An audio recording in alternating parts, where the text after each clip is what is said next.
All right, good morning, everybody. It's Saturday, the 19th of September, and I can't believe that it is already September. We practically have been in this COVID for about 6 months.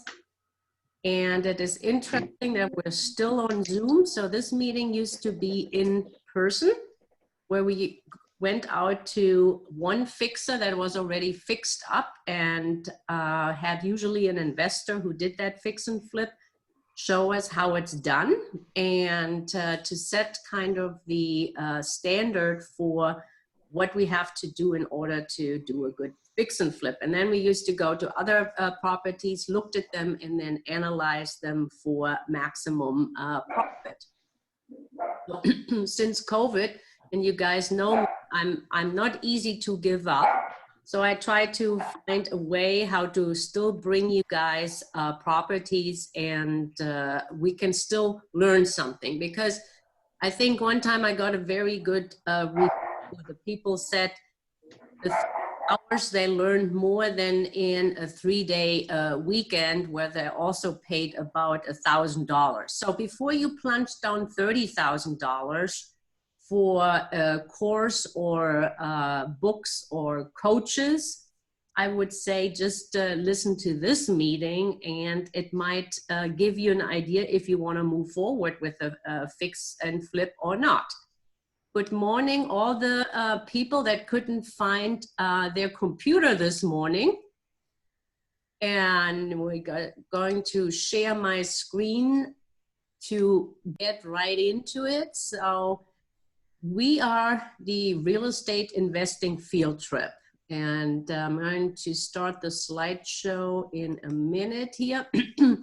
And if you have any questions or so, we're not a lot of people today, so feel free to just ask the questions. So this meeting is being practically repeated every third Saturday, or the third Saturday of every month, and I've been doing this for over 12 years now, and next month is actually a very big month because that's my 13-year anniversary. So I started it in 2007, so 13 now.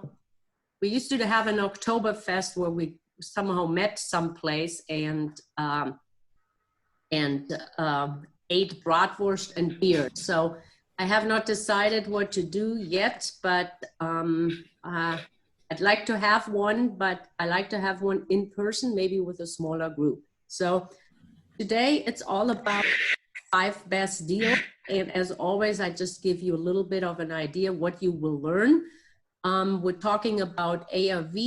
We're talking about how to get to the ARV, what ARV is, and what numbers we're looking at. And Leo, our co-presenter, will also tell us how to quickly get to a project, get to the cost of the rehab. And Jesse will talk us through his 2 projects we have today on the meetup. And we'll talk about different scenarios and challenges and decide deal or no deal like we always do, and talk about some exit strategies and what mistakes to avoid and what options we have. So I think probably everybody knows on the Zoom call who I am. I started out as an investor and then ventured into real estate agent and now real estate broker. I also do a little bit of private money lending, and I mainly work with investors, but also I never say no to a nice listing of a $2 million home where I don't have to fix up anything, right? You can find also a lot of not these videos, I do not publicly post them, but you can find them on YouTube. Sometimes I send out the link to those. So for people that might not made it today, I will send out the link.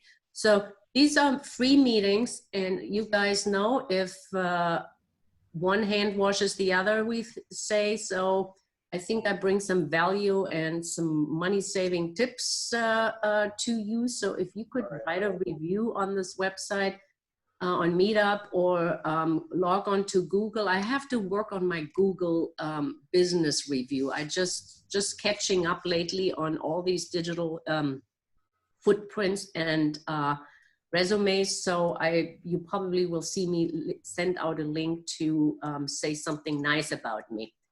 And on the videos, if you log on to YouTube, please become a subscriber and just push the button and play. And even if you're not listening to all of this. So yesterday I learned that it's not the views that count, it counts how many minutes are being watched.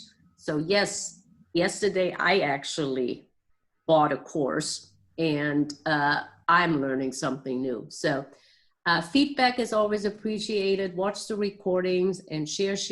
Please become friends on Facebook. I don't send out invites, but if you please could send me an invite or connect on LinkedIn, and don't forget to give me some business and referrals.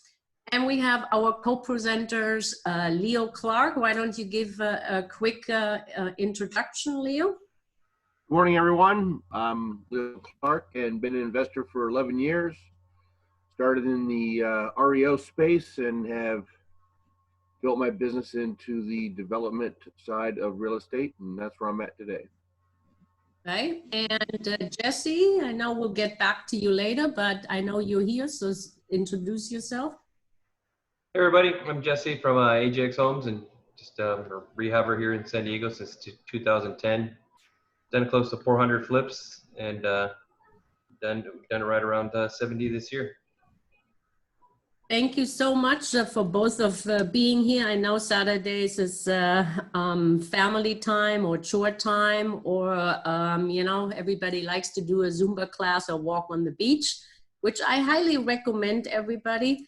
I'm going to start a poll while I give you guys the intro. So today we want to see what if you have been a first timer to this meeting, or okay, yeah, and if you're an SDCIA member. So if you don't know what SDCIA is, the San Diego Creative Investor Association, the largest investor club in Southern California, and I also serve on the board there. So this is probably one of the very few clubs that are high on education and bringing you in the trenches real estate experience and education. So wow, so we have and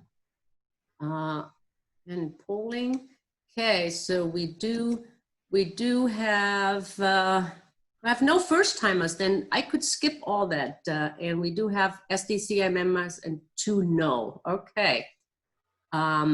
Interesting. Hopefully you got a little giggle out of this picture. I did.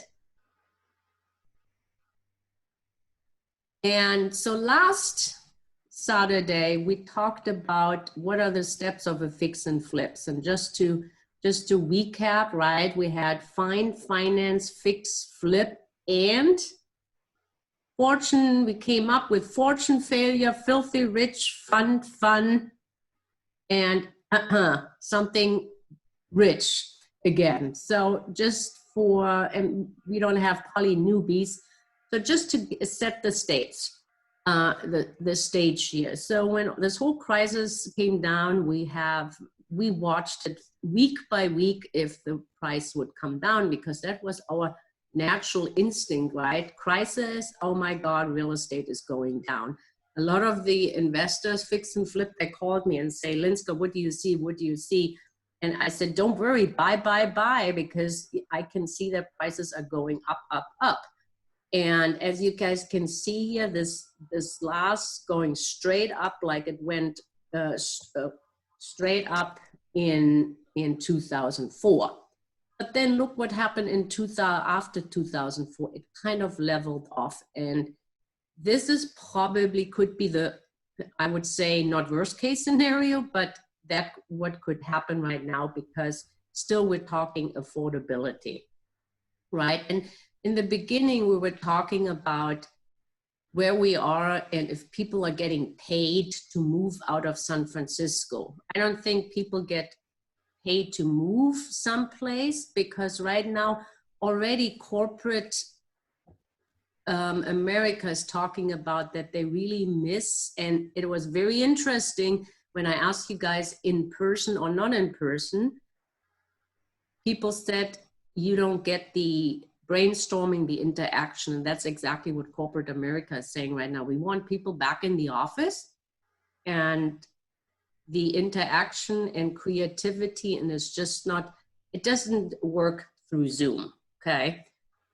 So we will see people go back to the offices, but maybe with less density, and maybe going that one team comes in 1 week and then the other team, or 2 days the week, and then the other team comes maybe in the other days. So there will be more spacings. So we had this question about, are people going to work very tight together? Definitely no.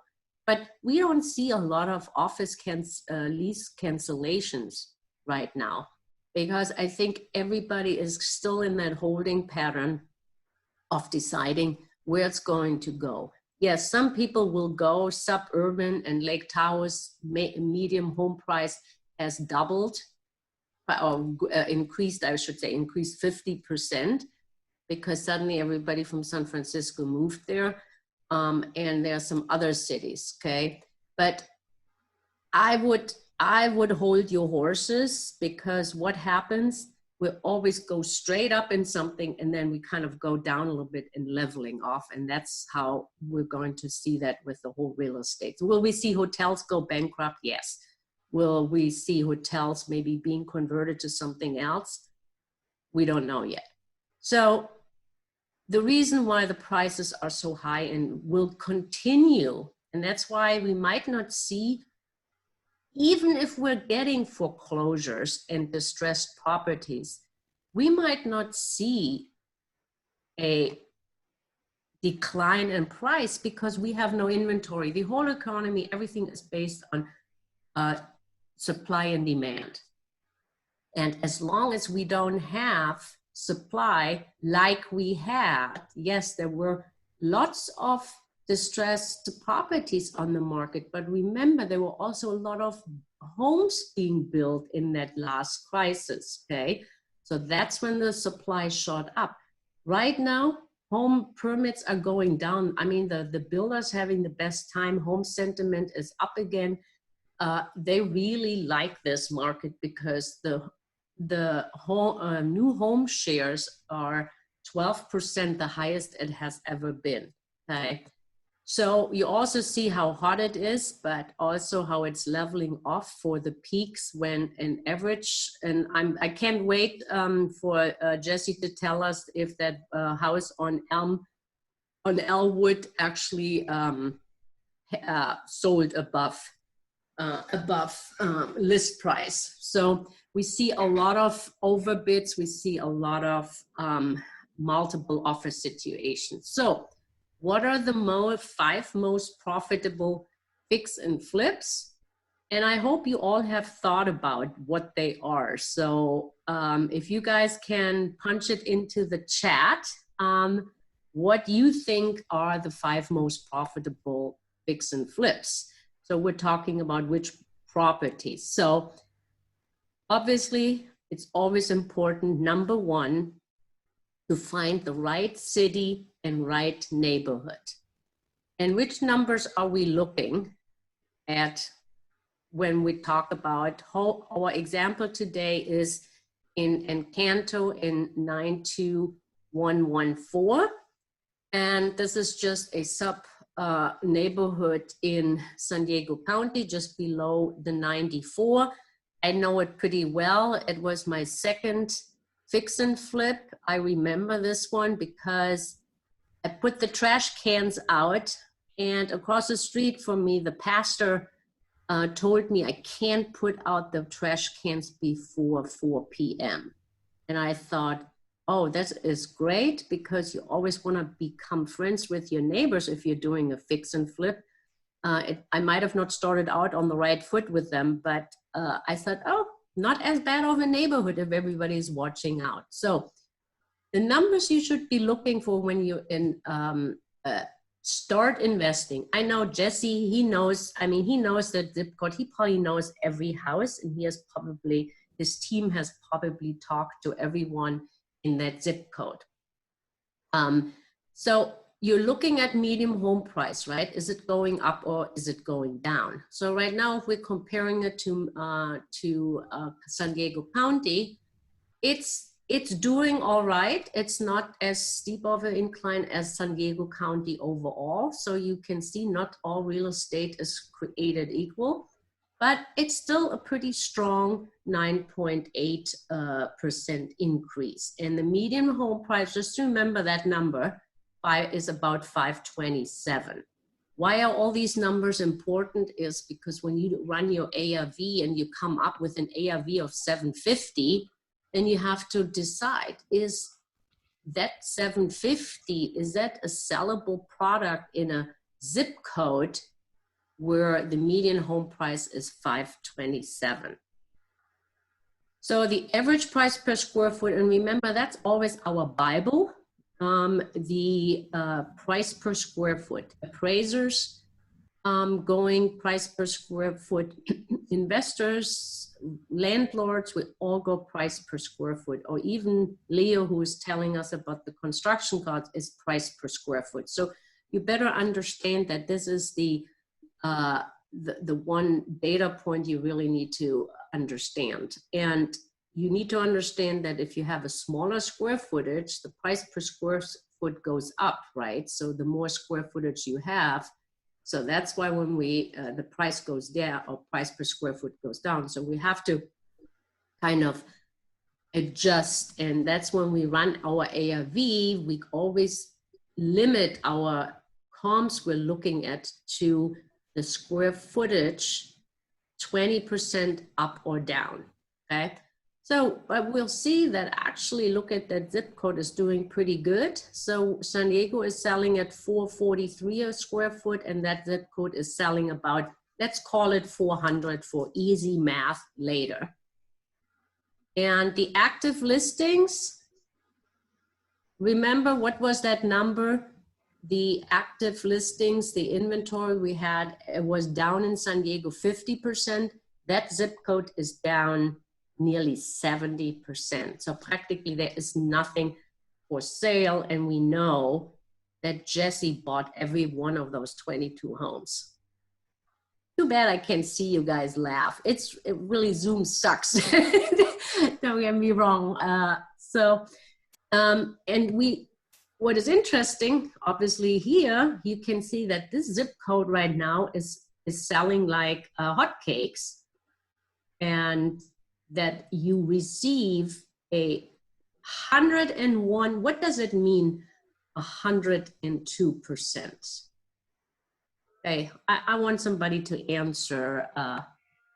Unmute yourself. What does it mean that this number, 102%? Are you guys there, or are you guys chewing on your breakfast? Or you don't know? I know, but you told me not to answer. Okay, go ahead, Leo. That's basically above list price. So they're getting 2% above list price. If they were at 100%, then that's the number that they were asking for. But so they're getting almost 3% above list price. Exactly. So that means this is a very hot market. Very hot. That zip code's always been popular. Yeah. For over 11 years. That's the zip code I started in 11 years ago. Yeah. Yeah. So we all have done okay. So yeah, this was not that it is amazing, because we we have several zip codes that are selling above list price. But for a fix and flipper, it's obviously good to know, because that means yes, full green lights by anything you can, because if new prices go down maybe a little bit, you're still you know, I have to go back to my share screen. And Oceanside, for example, is another zip code that's close to the military base. So they're really zip codes that are on fire. And days on market, 12 days. And this is the average. So if you look at me, I mean, if your house is not sold within the first 3-4 days, this is how hot the market is. It's selling really quickly. So you're looking at all these data points, and so we have months of inventory is half a month. Guys, you know what a normal market is? It's 6 months, not 0.6. 0.6, it's half a month of inventory. And it's unbelievable. And if I may do a little rant right now, it's unbelievable to hear stories about cities delaying building permits and anything else where we are in desperate need of housing. So speaking of that little rant, I'm going to start another poll to just see what people we have on the call. If you guys are newbies, you have done 1 flip, you have done 2 to 5 flips, or you have done 5 and more flips.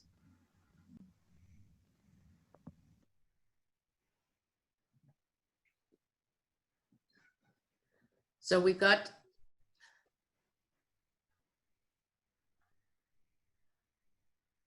all right, so we have a few newbies, but more of us have done 5 and plus flips. So newbies, you're in a good company here.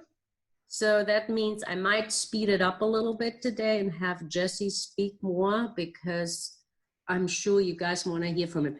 Latest stats, you guys know me, I'm the queen of graphs, and it's interesting to me, and we'll follow up. These home flipping declines, the rate declines, but the profits rebound across the US in second quarter of 2020. So interesting, because now the newbies will probably say, oh, profits, how do they know that?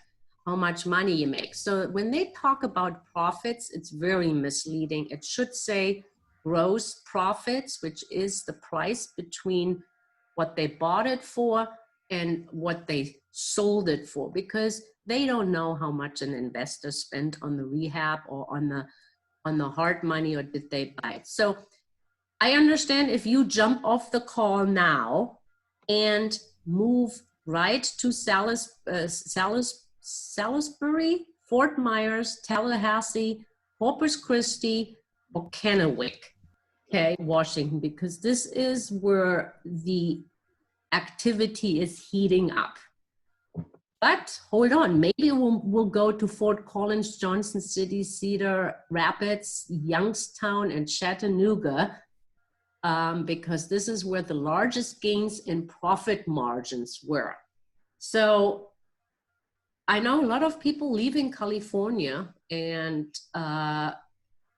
put in the chat if you know people that have moved from California any place else. I know my people have moved to Tennessee. They actually, Idaho is not on the radar. So if I had no cat and no mother, and not you guys that are relying on me to bring you every month some good content, actually I could move to Idaho. So I would probably move to Idaho. If you miss the ocean, I don't know what to recommend. Maybe then Florida sounds good to me. So what does this list tell us? And here we are. if you listened last time, I know a few people have listened to me before. So what does it list tell us? Somebody, so we're not missing a lot of time. She, remember from last time?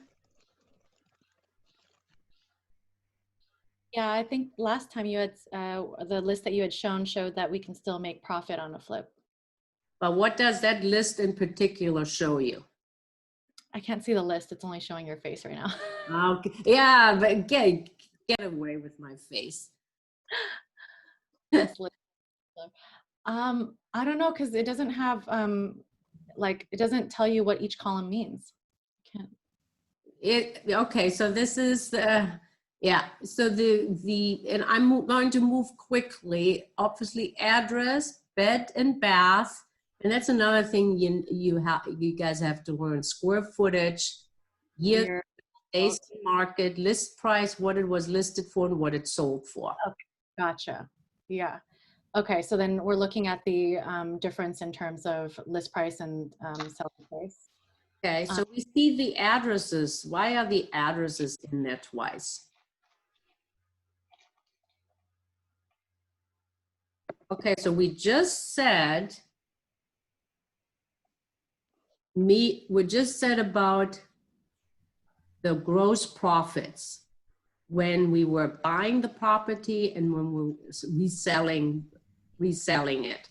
So practically whatever Atom does nationally, this is what I do for each zip code. So we see that, for example, on Jesse, is any one of those yours? Buccaneer is. Buccaneer, okay, see? So 550, they bought it for 360, and look at this, June, and then they sold it 2 months later for 550.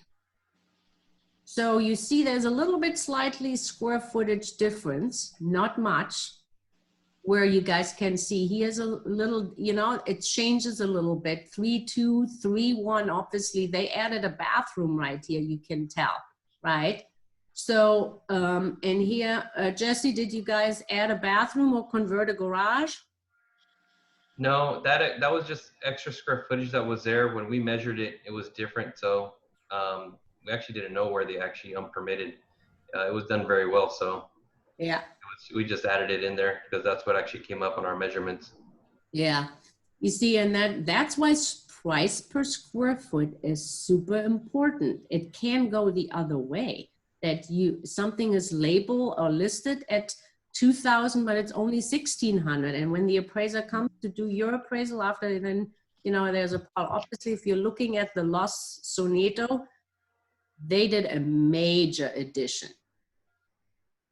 But look, their gross profits between that one is only like 275. So, so you'll see, so this tells you right here, it tells you the gross profit. So they did 200, 190, 246, 170, and 115, okay? So I circled those two because I think those were the highest one, but why did I circle those ones? Obviously that's a square footage addition. Oh, and this is not a square footage addition. So they did 170 and they did 246.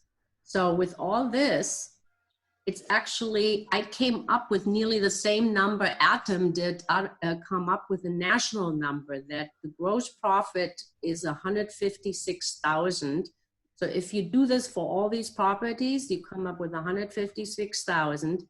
Now, if you go a little further, because remember, if you're adding square footage, you're adding to the construction budget. So I separated between adding square footage and not. So the gross profit was an average 140 and 203,000 if you did a square footage addition.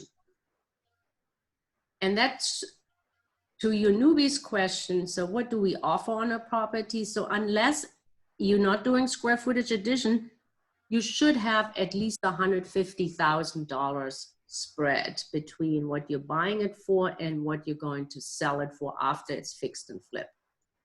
Okay.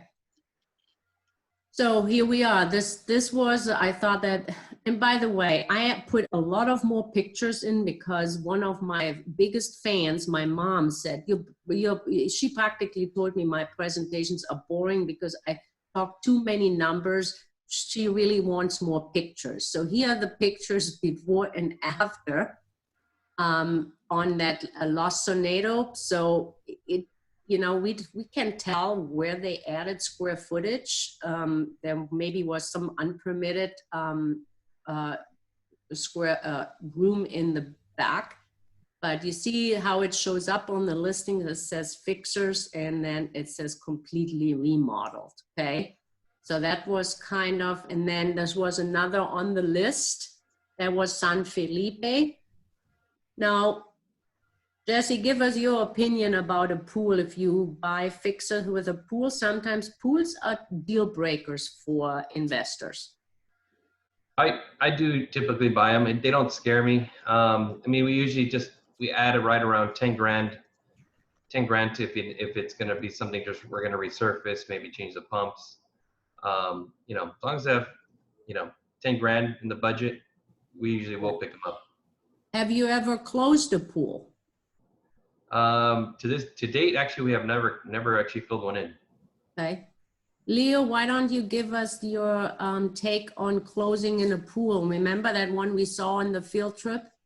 Oh yeah, I've imploded a few of them, and then I've completely removed a couple as well. So from the standpoint of what the neighborhood is selling for and what the homes are selling with is kind of how they go about the analytics.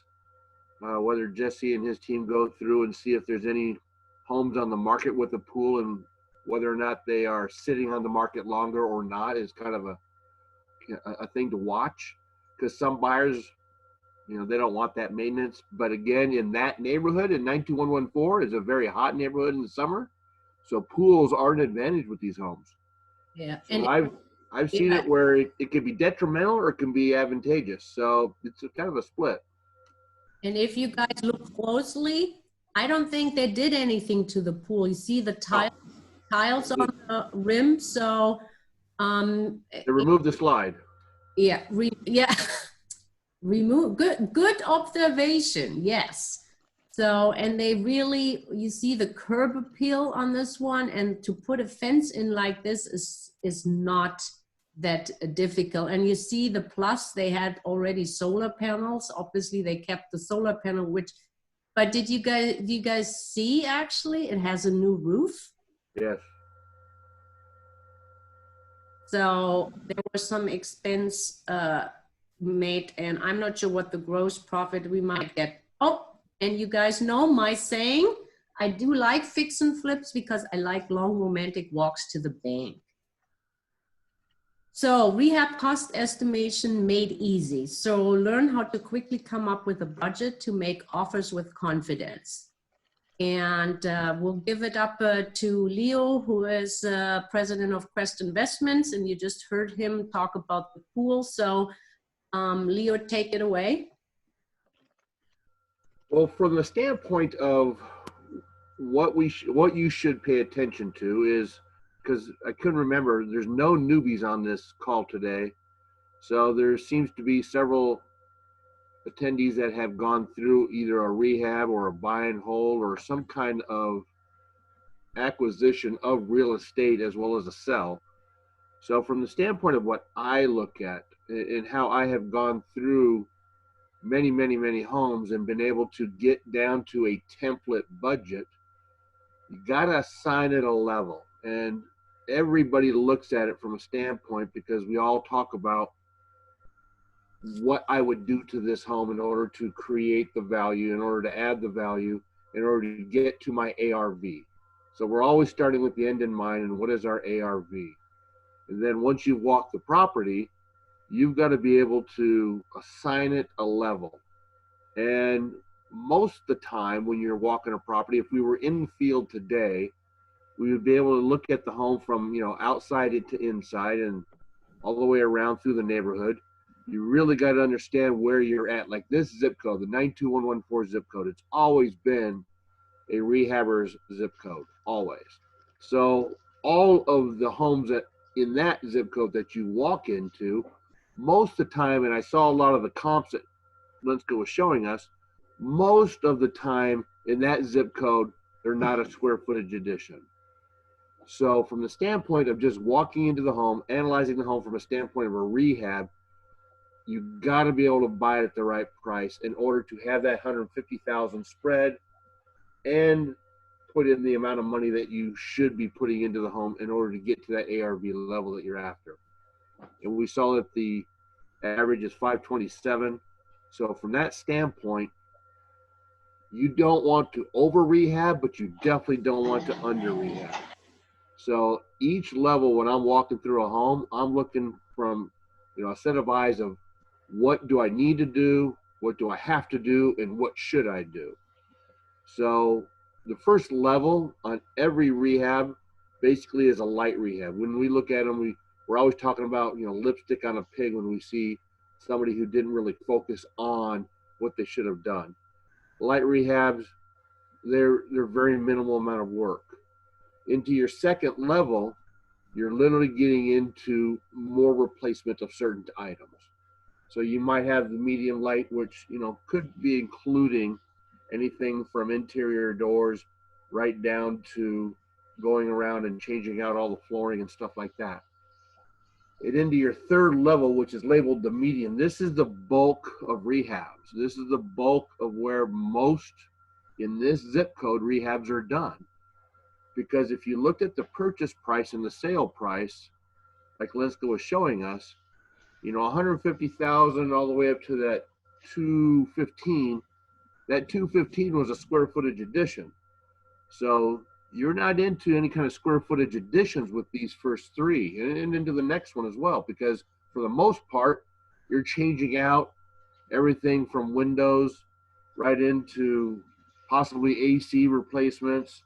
And then you're into, the floorings and the paint, of course, and you're going through the whole house replacing, when you get into the fourth level, almost everything within the home. And then when you get into the fifth level, you're definitely almost at that full gut stage.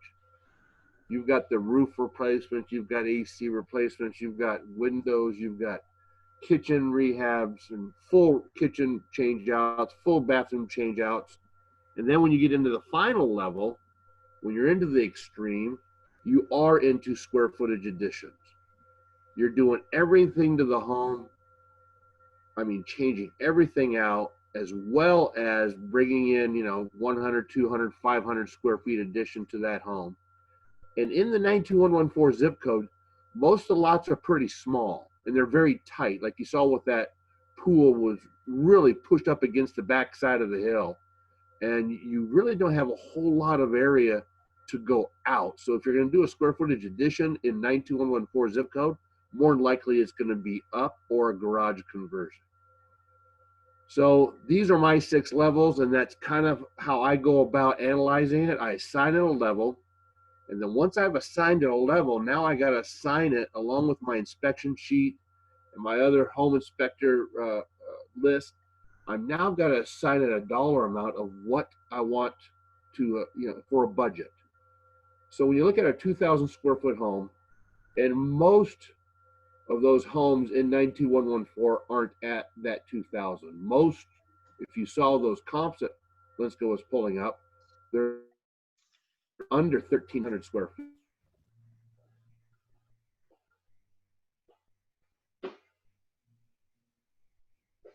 Now we have our first technical difficulty. We lost Leo. Did we? So he might be coming back. In fact, a lot of them are under 1,000 square feet. So when you get to losing you, yeah, you're in. You there? We are here. You are intermittent. I'm okay. Keep going. So in the medium light rehab, these are numbers based off of all the rehabs I've done, and this is kind of a template, if you will, of truly what you should be looking at replacing and what kind of money you should be spending. Now, like I said, in the 92114 zip code, most homes aren't 2,000 square feet in that zip code. But a 3-bedroom, 2-bath, 2-car garage, single story, not 2-story, a medium light rehab would be $28 to $33 a square foot. And the difference is a $5 difference based on your finish work. So instead of putting in a $50 faucet, you're going to put in a $90 faucet. Instead of doing, a $3,000 kitchen, you're going to do a $4,000 kitchen. So the price difference of $5 per square foot is based on what the neighborhood has got going on and all the comps. In Lenska, when we're out in the field, we're always looking at the comps. What did they do to the houses? What did they put in them? How did they finish them out? So then when you get into the third level, there's still a $5 spread, but it moves to $33 to $38 a square foot. And then when you get into the fourth level, it moves up a little more, 38 to 43, still holding that $5 difference. And then heavy is 43 to 50. And then of course, extreme is 50 and above. So you really got to look at it from a standpoint of, I get my inspections, I do my walkthrough, I get my home inspection, termite inspection, I get possibly foundation inspection, I get all my inspections, and I kind of wrap my arms around all this information, and then I start to set my budget. And once you've done enough homes and walked through enough homes and seen enough inspection, you kind of get the idea, and I'm sure Jesse will cover it, of what you need to do in order to achieve your ARV. Because that's what it's all about. You're after your ARV. And if the ARV is, let's just say around figures, $80,000 higher than your purchase price, well, then you're not going to be able to set a budget for, $50, $60, $80,000 on the rehab. You just can't do it. So that's why that spread of 150,000 and above is so important, because you've got to be able to rehab the home to the level of what your ARV is going to be. And these inspections, we always recommend every investor to get inspections. So there's my information. I've always been open book if you need any help with any kind of issues with contractors or anything regarding setting budgets or how to go about, knowing what to do. There's my information, email, phone number. Reach out to me, connect with me on Facebook, and I'm always willing to help. Thank you, Leo. And so Jesse, give us your feedback on especially the inspection. So we know, because we have advanced investors on the phone. So for the newbies, all these inspections are a must. Now, when Jesse buys houses, because they have bought so many, which inspections do you get, and at which point do you get them? I actually, gosh, what Leo says, I've heard him talk before, and I agree. Everything he says is great information, and it's right on the tee, exactly how it should be done. On us, I think it's like Leo said. I mean, we've gone through so many of these and walked so many. I mean, over the years that between me and my project manager and someone else on my team, when we see these properties, to be honest, I think as we know how competitive San Diego is, I mean, we just jump on things very quickly. I'm not gonna, not gonna sugarcoat it. We kind of sometimes roll the dice, and we don't get any inspections. We don't get any at all. Yeah. It's we go off of what we see, and we just kind of do the numbers and just budget in, and we get inspections usually after, with our team. We'll get a sewer scope. We'll do a home inspection, but really a home inspection isn't until the end. We'll pay for a home inspection on our own, just because I want to make sure that my crews covered everything that we could have, so that we don't have to go into lose a buyer at the end when they do their home inspection. So I want to make sure that we fixed everything we could. Obviously foundations, I mean, foundations are one of the ones that maybe we'd get before closing. If we do see a huge telltale sign of foundation issues, we might, that'd be the only one that usually that we will negotiate to try to get an engineer out there and really confirm, because those can really be tricky where, we might think it's only a 5,000 fix, but then an engineer gets there and tells it's a 20,000 complete tear out of the foundation. So Yeah. Usually foundations are our biggest ones that we will have someone else come in and just double check it for us if we need it. Can I add to that? Sure.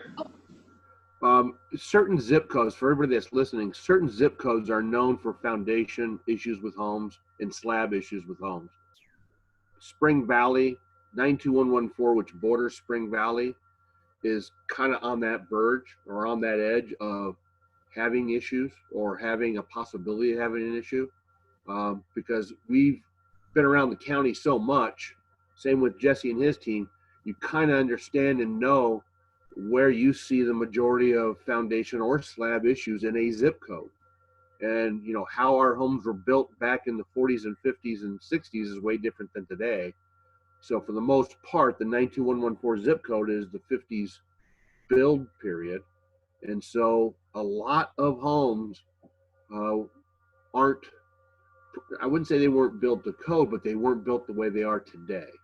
So from that standpoint, that foundation or slab issue is a must look at very, very, very intently, because you may have a floor covering something that you don't know is underneath that carpet or that laminate, but you can find it usually by looking outside and walking the perimeter of the home and checking out where, you know, the foundation meets from corner to corner. So from the standpoint of knowing whether or not it's got a foundation or slab issue, be very observant of where, just like Jesse said, where the lines are falling to the backyard or falling off to the side, or having issues with a slab being higher or lower in a room. Yeah, and if we have time, I'll tell you my two, actually I have 3 foundation stories. But Jesse, next time you have a foundation issue, please call me. I'd like to do a video, because I think I can do a whole field trip on slabs and foundations. So which one is the second 5 most profitable fix and flip? Does anybody have an idea? Shoot some out. Anybody? You guys want me to, because you have to say the one I have. Okay, this one is a very quick one. It's buy direct. So right now, Jesse, I'm going to go back to, suddenly you guys see this is 92115, right? So we're switching from the zip code now to something we actually wanted to do a before and after today. So we're only doing the before. So before we end up on what the 92114 zip code fixer is doing, we switch over to the fixer on in 92115. And that's, everybody knows that zip code. We're not going through the numbers like we had before: days on market, median home price, price per square foot, inventory levels, and I think there was one other one. So we're going to talk to Jesse about, because buy direct, I think I'm correct, right, Jesse? So this is, you bought that on Donner direct. So tell people that you do, what do you do to market direct, and how many do you buy on the MLS? Yeah, we actually just started that really in full force this year in particular. I've been dabbling it for a while. And we're sending out marketing. You know, we're marketing, we're doing postcards, a little bit of Google ads, and just different methods. This particular property, and actually Lenska, I think it's showing the neighbor's house. But Yeah, yeah, and I wish it was done already like that. That'd be beautiful. Yeah, so yeah, and here we are. And when I say buy direct, I probably should have done /sell direct, because if you do fix and flips, you do have to cut several profit centers, right? And profit centers are being cut practically when you buy them. Can you guys see it, or is it too small? I can see. Oh, there it is. Yep. Yeah, so this is the house, Jesse, yeah. So when I go to these properties, because sometimes your value, and Jesse probably has many stories to that, can be impacted on what's next to you. If you have a hoarder house next to you, nobody wants to move. So you're looking at the pride of neighborhood, right? So we could replay this. And this was just to show you how, you know, that is the house next door, nicely done. This is Jesse's house right here. This is my car. Is that a flat roof? It actually is not a flat roof, but it's has a very low slope for sure. Okay. So cutting out the middleman, so all the investors that are running businesses, and I think Jason is on the call, and I think maybe Terry is on the call. I think, Terry, you are the only one that does not have a real estate agent on their team, right? That you can save the listing commission on the back end. Correct, I do have an agent.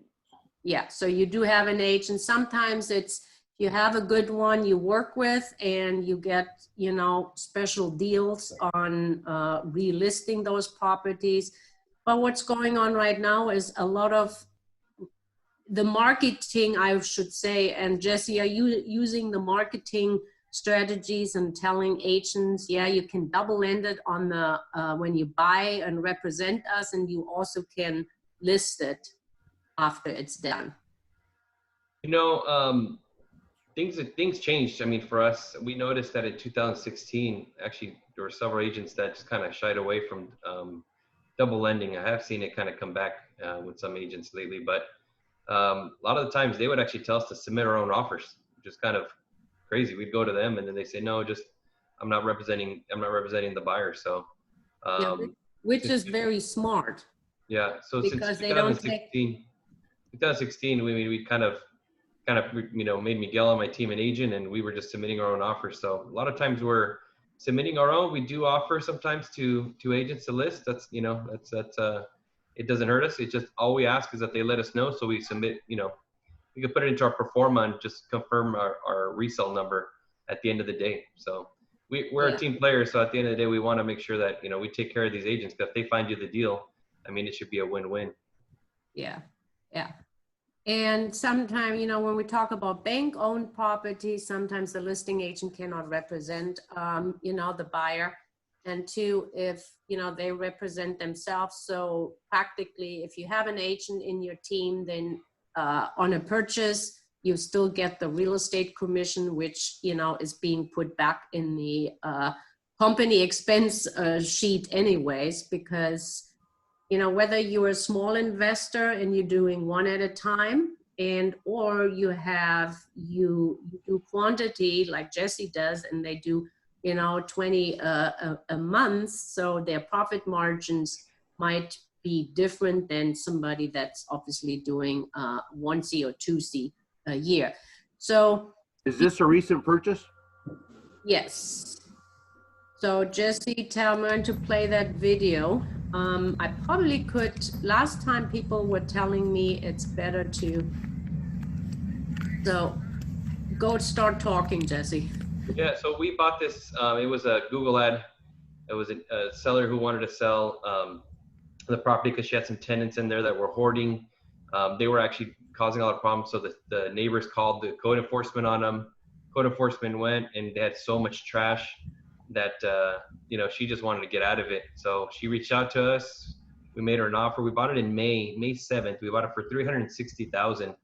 And actually what Lenska showed was the neighbors, how the neighbors' houses were so well, you know, they're very well kept. So we made the decision on this one, because usually we'll come in and the code enforcement. So there was a 2-car garage down that little ramp right here at the end, and we actually tore it down completely. So it was there illegally. The garage conversion was done illegally. That actually, that back patio right there that we're looking at with the fireplace is an illegal patio conversion. So it has several square footages and several items that code enforcement hit them with. Usually, depending on the neighborhood, if the neighbors probably, you know, would have been so nice, I probably would have just torn everything down and just gotten rid of it and put it right back on the market. Because the neighborhood's so nice, we decided to actually see if we can keep that garage conversion. We actually keep that patio. We did tear down that 2-car garage in the bottom because it was just really wasn't well done. So it was going to cost us way more money to try to get it to code. So what we ended up doing, because it's originally a 2-bedroom, 1-bath, we are able to keep the garage conversion, and we're gonna make it a 3-bedroom, 2-bath.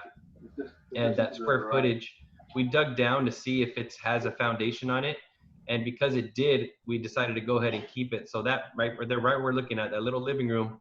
I mean, that's gonna add so much square footage to us at the end of the day, and so that's where we dug down and just confirmed that it did have a foundation on it, and it's enough for the inspectors to see and just confirm that, you know, they're willing to work with us and pass it. So we're keeping that. And so originally we were going to sell it right around 500,000.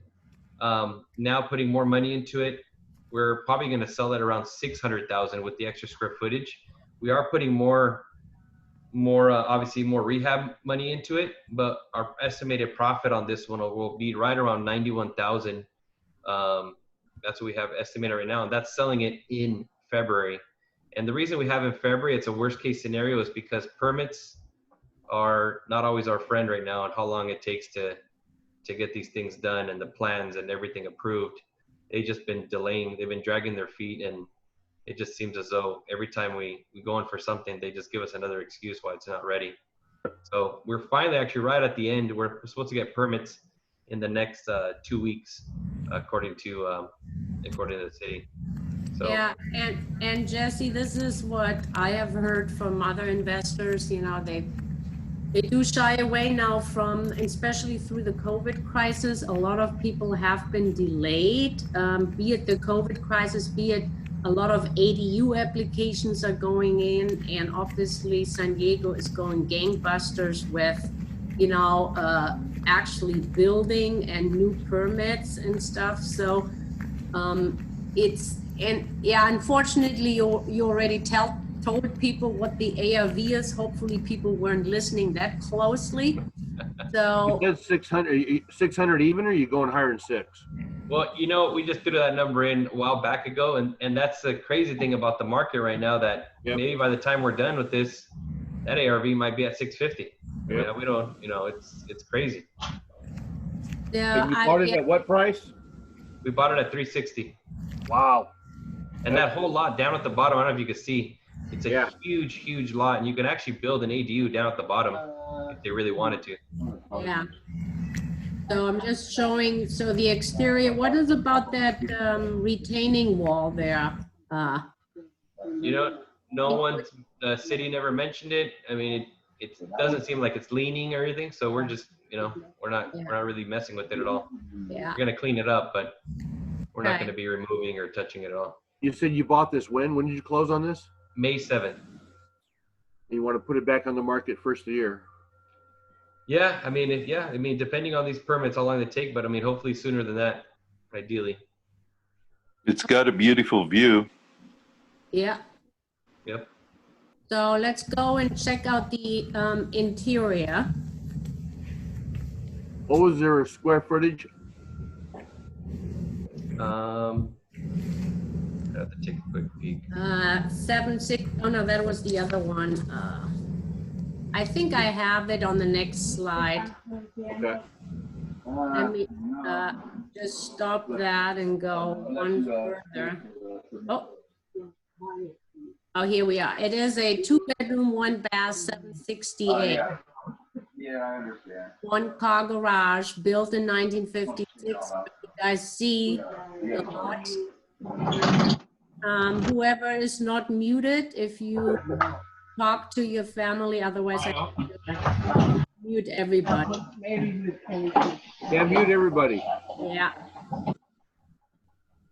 We'll see. It won't. I don't think it will fit through the door. So. Where is the button? But I can move seats. Yeah. Oh, it's actually, you know what it is. I mean, it's on the pallet. We could bring the whole pallet, but it's gonna be. You'd have to move everything. Hold on, guys. 5-minute break, okay? Jesse or Leo, why don't you take over for? We don't take off. We don't take Sir, off. I can- We don't take the trash. I can talk loud enough. It's all yours. So is that accurate, Jesse? You had that 2-bedroom, 1-bath, 768 square Take foot. everything. Put it. Bring it inside. Yeah, build that's it. correct. So that was original. That's what we based our numbers on originally from day one. Basic. mean, so that's kind of was our plan. Once we really went in there and started checking out, we knew the code violations because we got those straight from the seller. She gave us them from the get-go. So we already knew. We kind of had, that's where I think, Leo, you know, where you kind of went decision of what's going to be the best option for each property. And just again, just based on the neighborhood, based on the big lot, just we saw there's definitely something attractive there that could be done.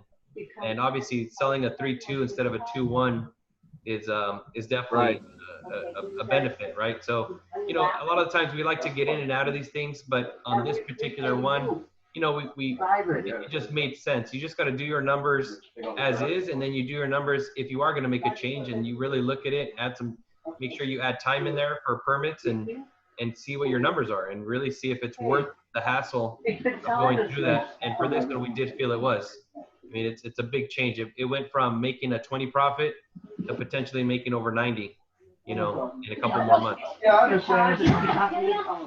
Are you going to bring back that one-car garage? No, actually, we're not. I was playing with the idea, but I think I'm still in that mind frame. I just want to get in and out, and I think I'm going to leave it because at the same time that if I put that there right now, what it did, it opened up access to that bottom area.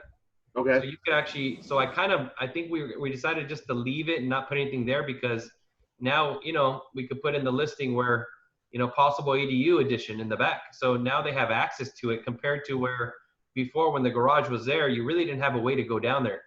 But then are you going to change the square footage? Are you going to get that garage? Hold on, Lenska. Yeah. Are you going to get that garage put into the recorded square footage? Yes. So that's all in the plans. And I do have an estimated amount that we were looking at. Try to get. So you'll be over 1,400 square feet then total. That's correct, for sure. That's good. In that neighborhood, that's really good. Right. It's a perfect entry level. It's an entry level pocket, entry level pricing. You know, 3-2 for a nice family, and adds that possibility for an ADU. Yeah. It's a large lot, very large lot, which is really good. Yeah, but some of it is a little bit on a slope, but still the driveway is so nice and big that it's and I am blown away, guys. I just have to interject because there are so many modular companies now. Did you guys see that boxable house that comes and it just folds out? Or no. That new company S2, they actually build a whole factory in Hemet, and they're going to be, and they're also doing, floor plans, pre-approved floor plans. They're building actually entire houses up to. So I listened to their webinar for 2 hours, and they're very impressive. So I think the next industry that's being disrupted is probably going to be a little bit the building industry. But it's just exciting times we're living in. I think even so we have a health crisis, but I think there's so much opportunity out there, especially when you look at real estate and construction. Unfortunately, we're running out of land. Even in, San Diego is getting pretty tight. So we might push projects, further east. Okay. But further east, where everybody now supposedly moved towards suburban, right? So, and this is the interior, Jesse. So the reason why I put this up first is because we're kind of on record now how it looks now, and we determine the ARV, and then in a few months we'll go back and see how it all did. So do you want to, so this is the entrance. Let's see the floor plan. That's the kitchen. I see we already gutted it out. I mean, actually the code enforcement guy was really nice with us. I mean, he's let us do our demo. You saw we painted the outside. We already worked on some landscaping in the front. For us, it's very important to keep our neighbors happy. So they were complaining about how ugly it was. There was vagrants going.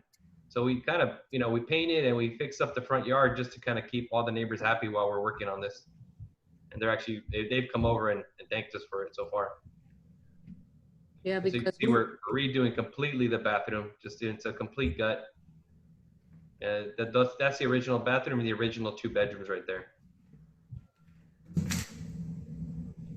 And Leo Tasca, I did look it up, and the new square footage per permit is going to be 1374, 3-bedroom, 2-bath house.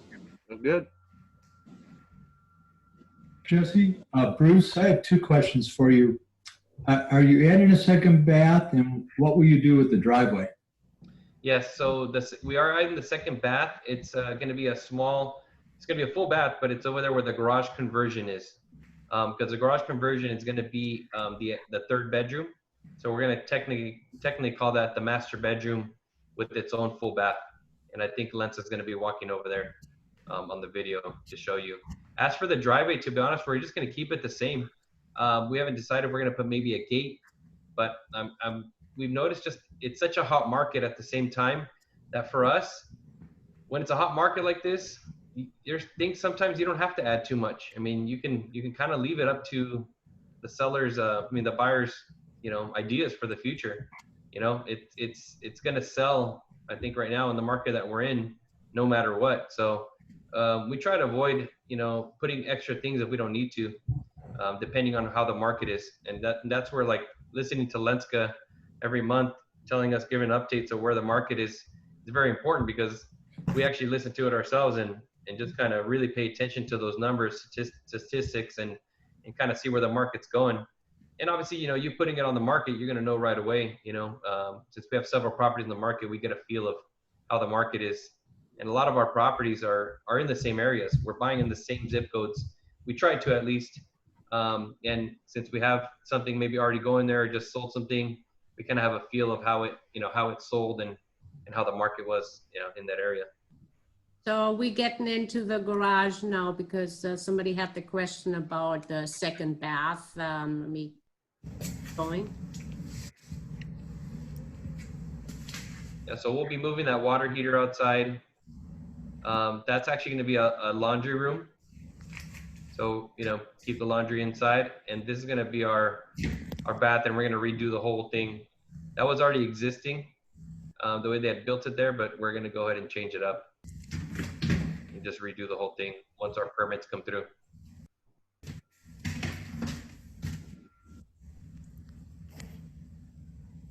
So so the garage is being converted, and but since there's so much room on the property, right? Right. Yeah. And that was a converted garage right there, and that's what we're changing into the master bedroom. It used to have like a little loft built in. You can see where we tore it down. Yeah.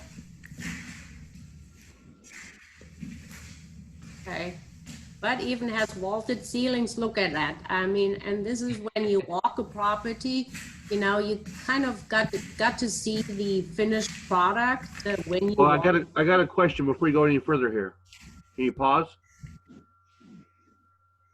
I noticed in that garage, and this is really major in every garage conversion, there's no heat, there's no AC. Are you guys bringing heat or AC into this bedroom? So what we usually do on these additions, we'll actually bring in either possibly a mini split, or Okay, we'll actually just do it. I mean, depending on the area, if we know it's a really hot area, meaning hot, like actually the sunshines and the heat is actually known to be very high. And it also depends on the time of year we're selling. We'll actually just put an electric heater, like a single room electric heater in the wall. And that's enough for code, and that passes all home inspections. So we'll give an individual, if we're not running it to the whole house, we'll actually put an individual, and it's not expensive, individual heater in the room.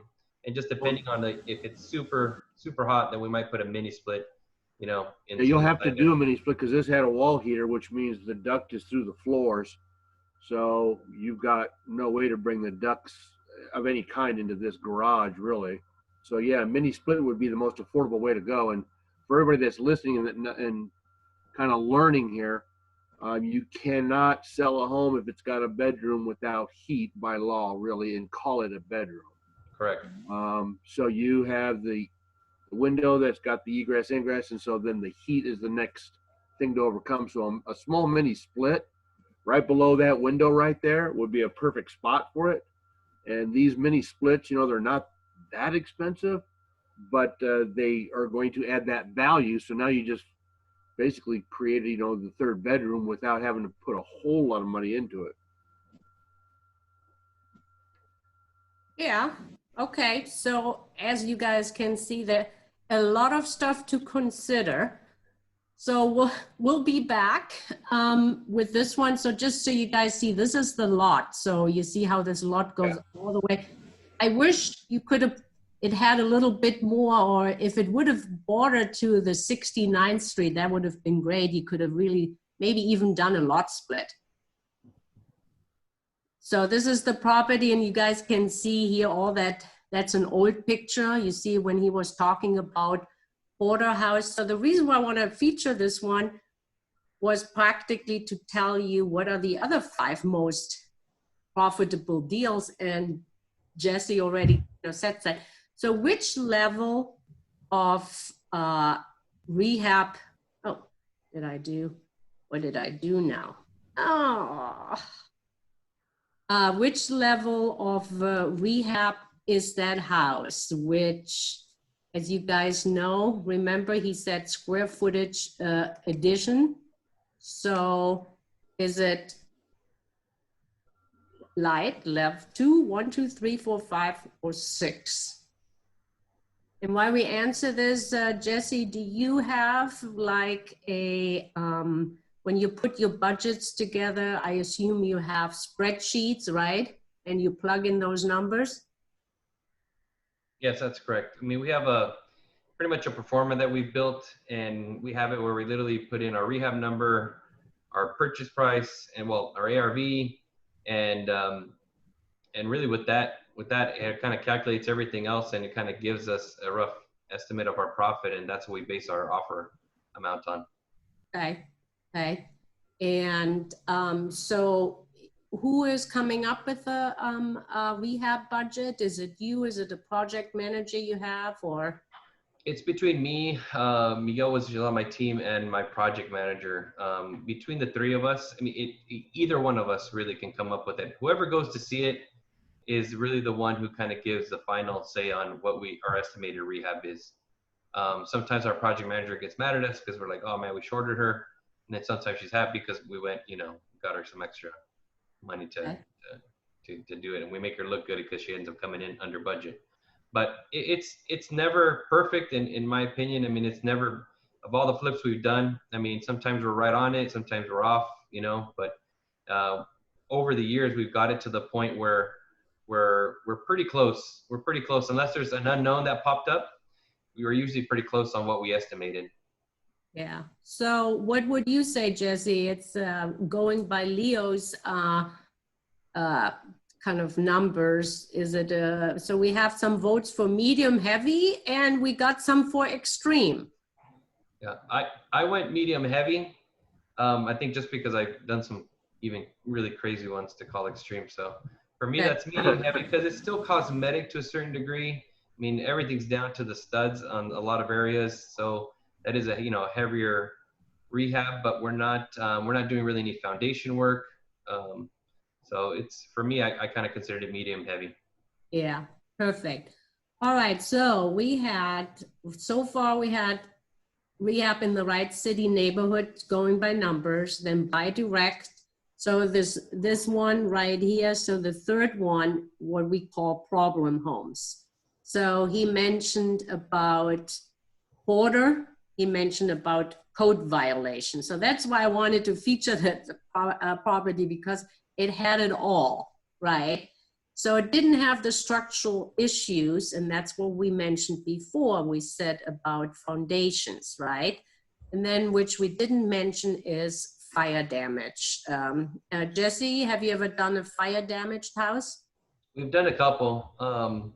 No reason actually we stay away from them. It's just, I mean, there are more work. I mean, a lot of fire damage ones, you definitely, have to bring in the city to sign off on those. for your disclosures. They want to make sure, I mean, because a lot of the times they get reported by the fire department to the city, so it's usually on record that there was something there. So it's 9 times out of 10, depending on how bad it is, you usually want to involve the city just to sign off on those. So we've done okay on some of those, but you know, then there's been some that the city had just kind of came in and gosh, made us where we felt, our contractors felt like, you know, a lot of things that needed to be taken out of were kind of over the top. And so it's just hit or miss with the city. So I should actually take that fire damage off, so it's not one where you can make a lot of money on. No, I mean, again, it's case by case. I'm literally at 2:00 today, I'm signing a contract with a homeowner in Imperial Beach. She has a duplex. The one duplex is perfectly fine. The front one had a fire damage 10 years ago, and it's down, and they ripped out everything down to the studs, and we're getting a great deal in it, and we're actually, you know, signing the contract with them. They just want to get rid of it. It's been in the family for over 40 years, and it's been sitting there for the last 10 years, vacant in the front, just not being anything done. So Wow. it's just it's just hit or miss. I mean, it's very important to know your numbers, and as you guys mentioned, to really know the area you're buying in, and how's the market in that area. Does it make sense? Yeah. Okay, good. So I'll leave it on there. Thank you. So we had code violation, just so you guys know, this is how a code violation looks. And if we go down here, unpermitted, exposed electrical fixtures. So stairs in the rear yard by the RV are not to code. Metal fence or rear yard is dilapidated. Non-incidental outdoor storage. So once you're on the radar with this, obviously this all needs to be taken care of, right? So now we talked about the rehab options with this one, right? And usually it's you guys, but type it in the chat, but we talked about ADUs. Building an ADU in the back. You also could add a pool. You could add a tennis court or add even more square footage. So these are all, you know, lot split. These are some of the exit strategies on any fixture. Remodel existing home, lot split, convert the garage, add an ADU in backyard, add a modular home, add square footage under 500, add square footage over 500, add a pool, add a tennis court. Now, from a rehabber perspective, these are not your average money makers, obviously, right? But if you buy a property in Palm Springs, for example, definitely, if you don't add a pool, yours is going to sit for 9 months. And guess how I know? Because I get phone calls saying, oh, my agent is not doing a good job. The house is not selling. Okay. So Jesse or Leah, who wants to take, why do I put under 500 and over 500 on there? Want me to take it? Sure.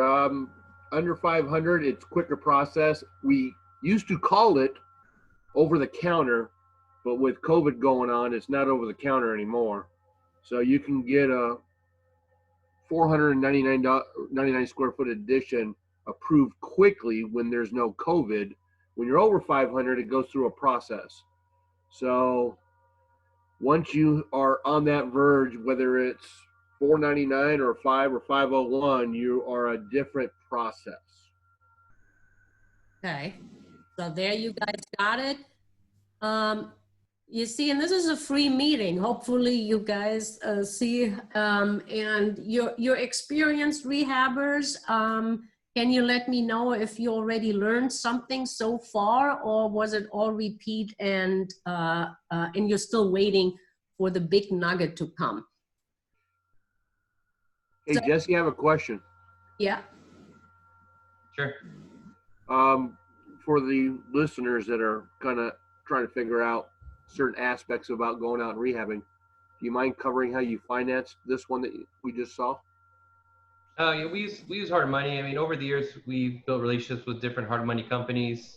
I also have private investors that lend us as well, just over the years that we've built relationships with. So everything we buy right now is with hard money. We don't pay cash.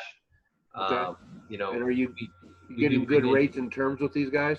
Yeah, and it's because obviously wherever you start working with, you start building a reputation, right? And they want to see that you get into these things and you really do what you say, and you stick to your word and you close these things. And so you build your track record, and as you build your track record, I mean, I remember when I first started really as a business in 2010. I mean, shoot, we were paying 12%, 4 points. I mean, it was actually sometimes even higher than that, to be honest. Yeah.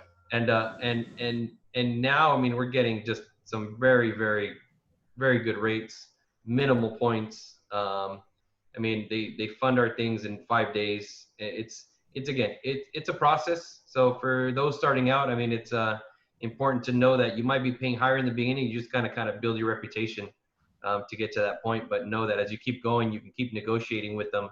And what happens to us? I mean, we get phone calls, emails every day from other hard money lenders, and and it's good to really know what other options are out there. As you keep going, you build your reputation, you're gonna have people throwing cheaper money at you. Yeah, and another entire field trip I could do, but we're actually SDCIA is negotiating with a hard money platform where actually lenders like bid, or you put it out there and they bid on your rehab. So because like right now, even interest rates are varying, but when you take out a mortgage, because it depends on how busy the lenders are. So if they're very busy, the interest rate goes up. If they're not busy, and a little bit with the hard money lenders, it's a little bit like this too. So Quick this question. Yeah. For Jesse. Mm-hmm. Are you using any of your own funds, or are you only using outside funds? Really, I mean, so what we usually do on our properties is we have a hard money first, right? And that covers most of our project. With our private guys, they cover pretty much all our rehab as well. But even on we do a second on all of them. We know with our investor partners, it's a gap fund lender, I guess you can call them.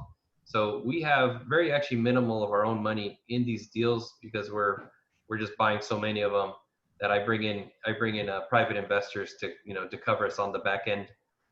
Which they make a higher interest, and they're happy, we're happy. And what are they getting? What are they getting? What are you giving them? They're all different. Some are between 8 and 12%. And it's just really of some 8 and 12, and how much time for the turnaround? Our average turn time right now is 3 months on per property. But like say on this one, I mean, this one's going to go up to let's say 6 months, maybe a little bit longer than that. Yeah, it's a longer one. Yeah. Right. But for our investors, I mean, actually they like that because they know that we sell them quick. I mean, they just feel comfortable, know that they're going to get their money back. And then I have some investors like, man, I wish your flips would take way longer because I want my money to make more interest. So, So your average roll is 3 months, 90 days, around 10%. Correct. All right. So, and I mean, Jesse just offered to roll them from one escrow to another. So, write these notes up with the option to just, roll the money so you can kind of guarantee them that they're in a next deal if people, private investors don't need their money back. And what we've done because of our reputation, I mean, actually a lot of my investors, because they don't want that gap in between the next property, is we're actually now they've gotten to the point where they give us business loans, a promissory note directly to our company. And we do it for maybe 6 months at a time or a year. It's up to them. And so we do keep putting it into the next property, but we don't have to keep redoing the paperwork, redoing the notes, re-recording. So it's just a more on a time frame. But again, that's something I built over years with trust with a lot of my investors that I have. Let me just ask then, do you have a funding source that's providing a credit line, and you're using the funding, you're using your investors for collateral for the fund, you're using your investors for collateral for the credit line? Is that accurate? Yeah, I mean, pretty much you could say so. I mean, we have proof of funds of our own. I mean, we built enough money in our bank that we have it ourselves, but at the same time, we have our private hard money companies that they provide us, proof of funds. And then a lot of my private investors, they call it themselves pretty much is that, hey, Jesse, I'm just your private equity line. You let me know when you need, as properties come in and out, I'm here as you need it. So Yeah, so that way, like you said, the paperwork is not on the actual property. The paperwork's more just for the company. For some, again, Yeah. recently we've gone to a couple of my bigger investors. They just, again, they like, they're busy traveling the world and doing Right. things. So they just want the less amount of paperwork for them, the better. So Right. for them, they just like doing a single promissory note, doing a year. And, a lot of the times, and the interest is a lot of guys that invest with us, some is their private money. I mean, their own personal money. And then a lot of times they use their 401ks. So Right. they don't ask for payments. I mean, they don't care because at the end of the day, it's going to their 401k, which benefits us at the end of the day. It's a nice win-win on both sides that we don't have to pay these monthly payments. And that we just know it's due at the end of the, at the end of the year. Thanks, Jesse. By the way, the poll thing is still on the screen here. It's kind of, Oh, really? yeah, it's on my screen. On Hit your the close button. Do I hit the close? Yeah, hit the close. It's gone now. Thank you. Thanks a lot, guys. Okay, good. Yeah, I just wanted, and Jesse, I think I need to, I'll make sure people have your phone number, and on the follow-up email, I'll make sure. So sometimes when we talk money, it's better to talk direct because every situation is a little bit different, right? So I'm going to go back to my screen, one slide. All right, so this, and we come to the numbers or talk about the numbers. So this is just the closest comp. This was kind of next door. And look, that's the square footage. And that is the price, $565. So if you wanted to just go ahead and remodel it and maybe do the garage and, come up with higher square footage. So that was 565 at that. And that's right next door to him? Yes. You'll be over 600 then, definitely. Yeah. Oh, definitely. Right. The market's definitely changed from when we first saw it in April. Yeah. Negotiating it. Yeah, but this closed just a few days ago. Yeah. So, Jesse, usually even big investors like you, they learn something from the field trips when we did a fire damaged house. And they came up with an RV. I talked them up $30,000, and I think they could have gotten more, but they listed it to the ARV I suggested. So definitely you will be over 600 on that. So this is just a comparable. Somebody asked about the driveway. You see, that property for 565 sold with even a worse driveway. Okay, so that bathroom was really nicely remodeled, and it had just standard white kitchen cabinets, shaker, and this home didn't have what I call the extra kick. Didn't have a view, because you also have a view. Now the view doesn't, it doesn't add 50,000 to the appraisal, maybe in La Jolla, but not in this area. But so this is how we analyze it. So when you start doing the numbers, okay, we have a comp 565 for leaving it as is, just cleaning it up. So probably, is it worth it, or is it worth to add square footage? So when we look at this on Violet, I always try to see, this is the highest comp in that neighborhood. It was 695. So can I bring, because Jesse said they're landing at around 1472 square feet, right? So can I bring that property up to sell for 695? So that would be my goal. What do I need to do? So I'm not sure if this link works now. Let me see. Can you guys, you guys see something happening on your screen? A big, large gray box. Okay, yeah, that's typically what happens because I need to go back, stop screen, and then share screen, and I need to go into this. This is something, you know, they still need, but now you should see it, right? Yes. So when we say, can we bring it up to this level? So this is This is the 695 sale. correct, 695. Can Jesse make that house? Look how nice the color is on the stairs. Front yard, inside. If I go too fast, I'm just used to. Now, watch this. Oh, not this one.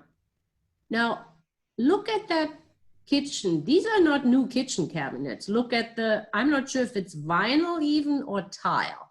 These are just painted kitchen cabinet and tile. Jesse, I know you're smiling right now. You just made my day today. I know.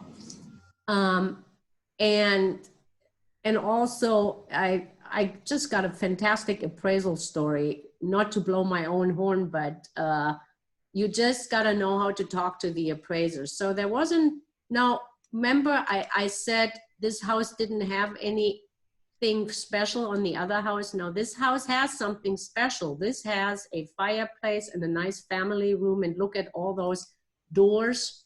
Yeah, Jesse has that too. And he has a lot where you can build an ADU. Yeah. So if I would be Jesse, I would apply because he's sitting on the property anyways. And why not apply? Why not spend the $2,600 to have a drafter come out and push the plans already through the city? It doesn't cost him more time, and since he's paying hard money anyways. So, and then sell it with those plans. That's what I would do.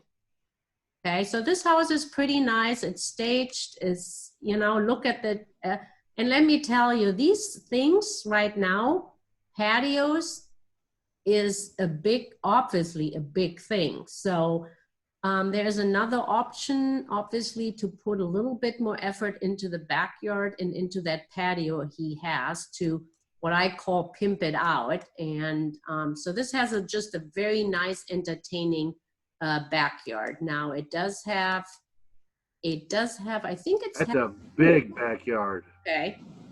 So this is a large lot. Now, what does an appraiser give for a pool?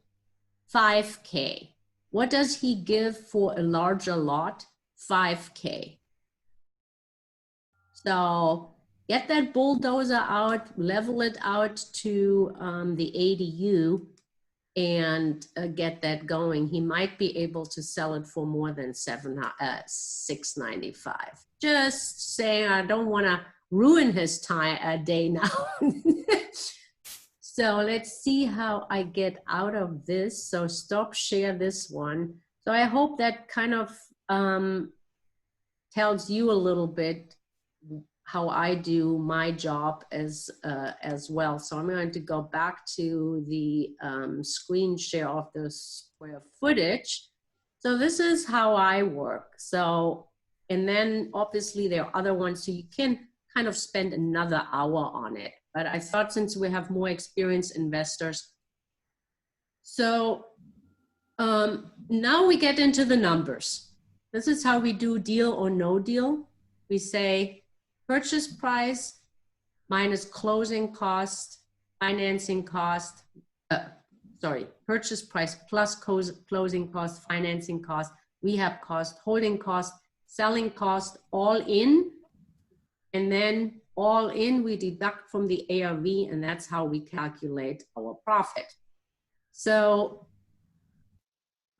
can we make it look like the comp? Okay, it's a little bit out of sequence, this slide. Nobody is perfect. Oh, I did do pictures because I wasn't sure if the, so what is the ARV, right, was the question. So I'm not launching that poll because we had it, whether it was 565 or it's 695.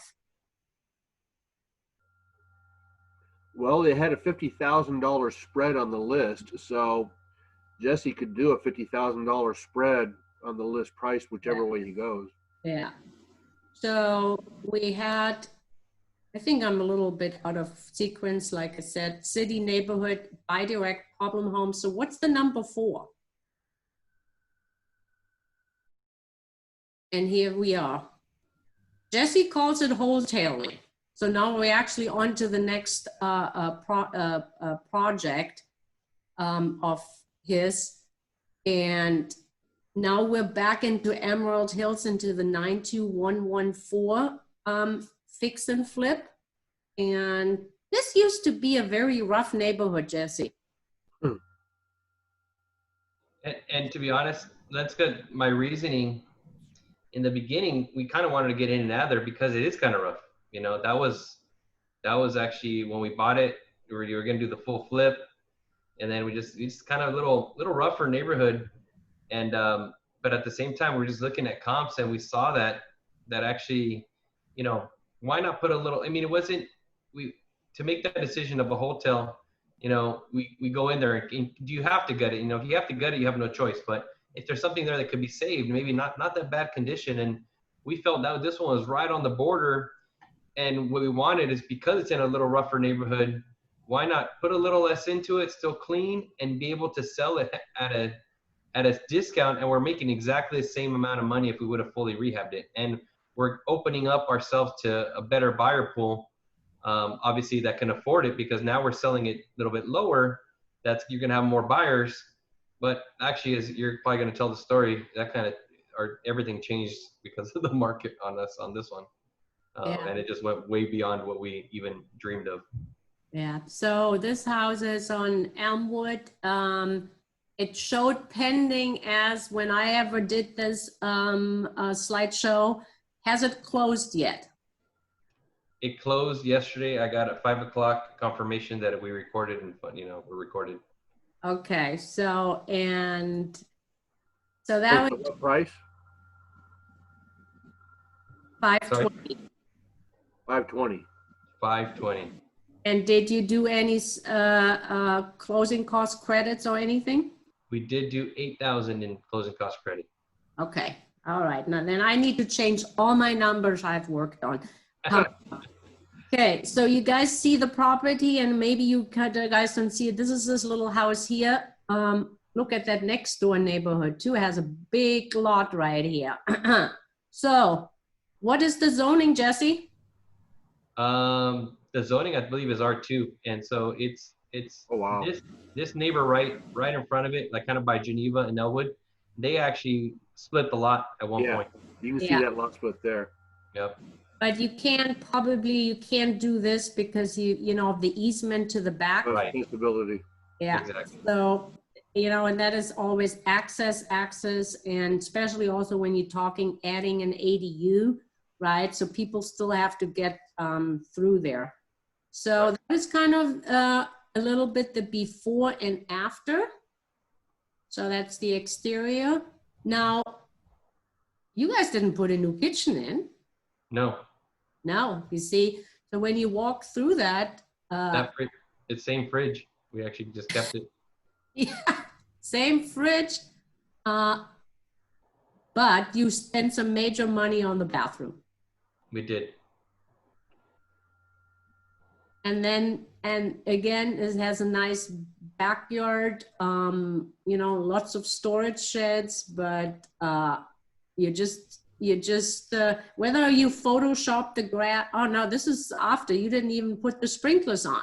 We didn't even do, I mean, those are like little planters, little gardening pockets, so we kind of kept them, but we just cleaned up the backyard. I mean, our plan here, we had bought it at 375 in July 17th, and our ARV was 480, fixing it up completely.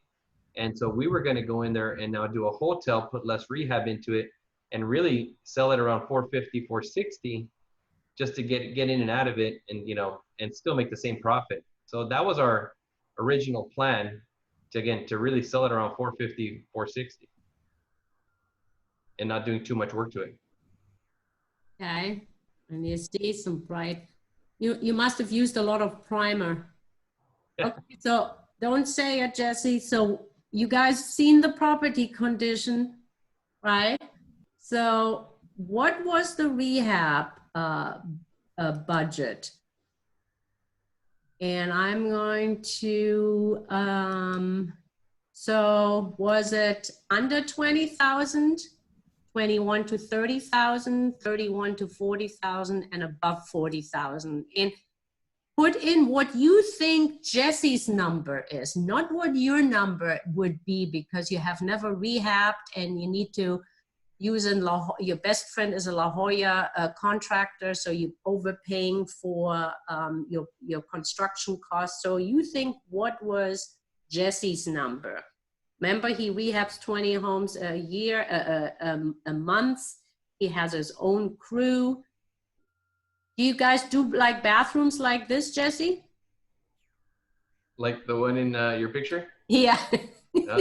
I have to say, Lenska, that's probably one we'd be tearing out. Hell yeah. Okay, I just wanted to give you guys an idea what you can do with leftover tile. Leftover tile. I love my job. And thank you for making it so good today, Jesse and Leo. And the questions are coming in. So, okay, so, oh, wow. You see, we do have smart people on the call. So may people say between 21 and 30,000? Under 20,000, I want to talk to you. Maybe we have contractors on the call today. And 30 to 40,000. So I would say, hey, everybody is a winner. It was very close. I'm missing a couple of slides. Let me go. Okay. We are running the numbers now because we want to go into, here we are. Okay. So here are the numbers for this, and look at what I put in construction budget 40,000. Okay, so because that is maybe for somebody who has never done a rehab, that probably would have cost them 40,000. So these numbers are for the beginners. Bought for 384, closing cost is 1%, about 4,000, which is title, escrow, transfer fees, and so on. Financing cost, I calculated it on 6 months, 12%, no points, because this could be private money. If you're a beginner, maybe your ex-husband or mother or father-in-law is lending you the money. Okay, you might have 40,000 to pay for the construction budget and closing costs, remember, and holding costs. So you still need to come up with $50,000 of your own money if you're not taking on a second loan on the property. So selling cost is about 4%. Remember, 2.5% to the buyer, 1% listing fee, and some title and escrow. And then for you beginners, $4,000 is a pad in case something goes wrong, goes long, goes bad. So the 520 minus all this adds up to 480. Comes out, you would have done a nice $40,000 profit. Okay, so now we're looking, where did it go? You just had it. We're looking, oh, here we go. We're looking at Jesse's numbers now. And Jesse, please confirm, you and I, we didn't even talk about those numbers. You just told me what you spent on the construction budget, right? Yes. So I figured out closing cost. He might have a little, usually he probably has a contact with an escrow and title company to save money when he is retailing it out, right? Because he always uses the same escrow company. But when he closes, usually the listing agent or seller is picking escrow and title. So he's probably not saving much on the closing cost. So then I obviously knew He turned it around in 2 months. And I just assumed because he's doing so much that he gets an interest rate of 9%. So 9% for 2 months and a point, 1 point comes out to about 10,000. Jesse, sounds about right? I'm getting a little better numbers than that. Okay, so he's still yeah. even getting better numbers than that. But I think what I want to keep it also generalized a little bit, not specific to Jesse and specific to the property, to just show you the difference in numbers if you're making this a business or if you're 1C or 2C a year, okay? So construction budget is 27,000. Holding cost, selling costs, remember, these are also lower because he has his own listing agent, okay, in-house.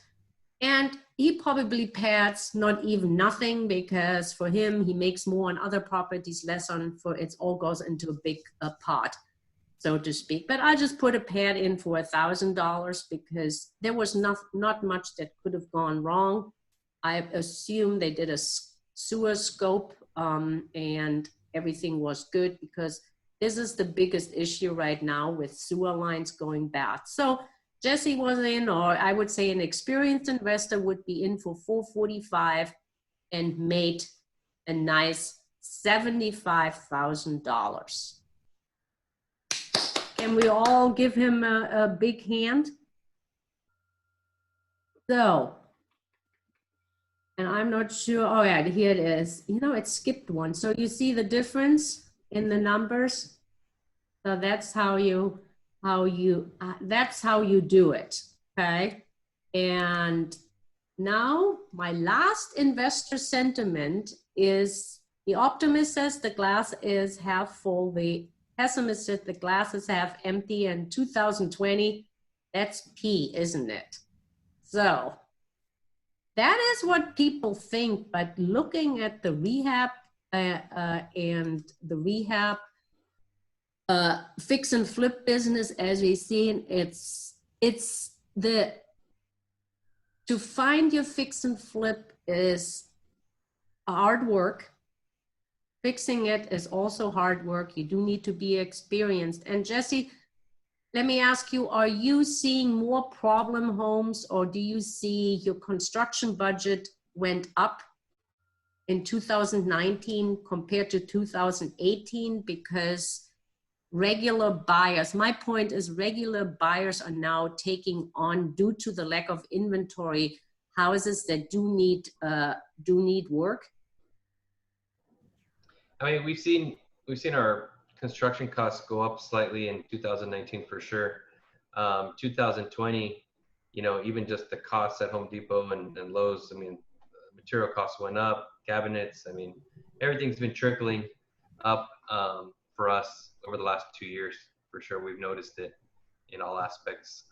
I do think a lot of like I said, the buyers are now willing to do more work, and especially with COVID now, if they're home more, I mean, it seems like they're willing to take on more work at their house. I mean, we have one we're selling right now in Encanto, and someone brought in a buyer, and the buyer is asking us to please sell it to them as is because they just want to do the work themselves because they're at home. And I was like, wow, it's just a Navy family, and he's working a lot from home, and he wants to tackle everything. So kudos to him. We said, sure. I mean, we're selling to him, we're making a great profit, and we're not doing any work practically. I mean, we're doing a little couple things just to pass their VA inspections, but besides that, we're passing on the deal. So a lot of people, I think their mind frame has changed now that they're going to be home more. Yeah. Well, yeah, they want to have that appreciation instantly when they buy something like that. Can I ask a quick question? Oh yeah, go ahead. Between Jesse and Leo, in the last 3 months, what's it take to timing for selling? Once you put it on the market, how long does it take for it to close? Well, you just saw it, less than 2 weeks for this 92114 zip code. So it Yeah, really but depends on the zip code, and depends on the price point. Of course. Yeah, but in the realm you're working, which I think I understand, you're closing in about 14 days. Go. We Okay. close Okay. make the difference between closing escrow, meaning going to contract and then close escrow, or putting it on the market and going pending. Yeah, just once you put it on the market, it closes, how many days? Yeah. 30. Yeah. We Okay. we counter everyone at 21 days. So 21, okay, so 20 to 30 days. Right. Okay. So we go into contract. We're usually almost, I want to say 9 times out of 10, we're at 21-day escrows on all our properties that we put in escrow. Mhm. Great.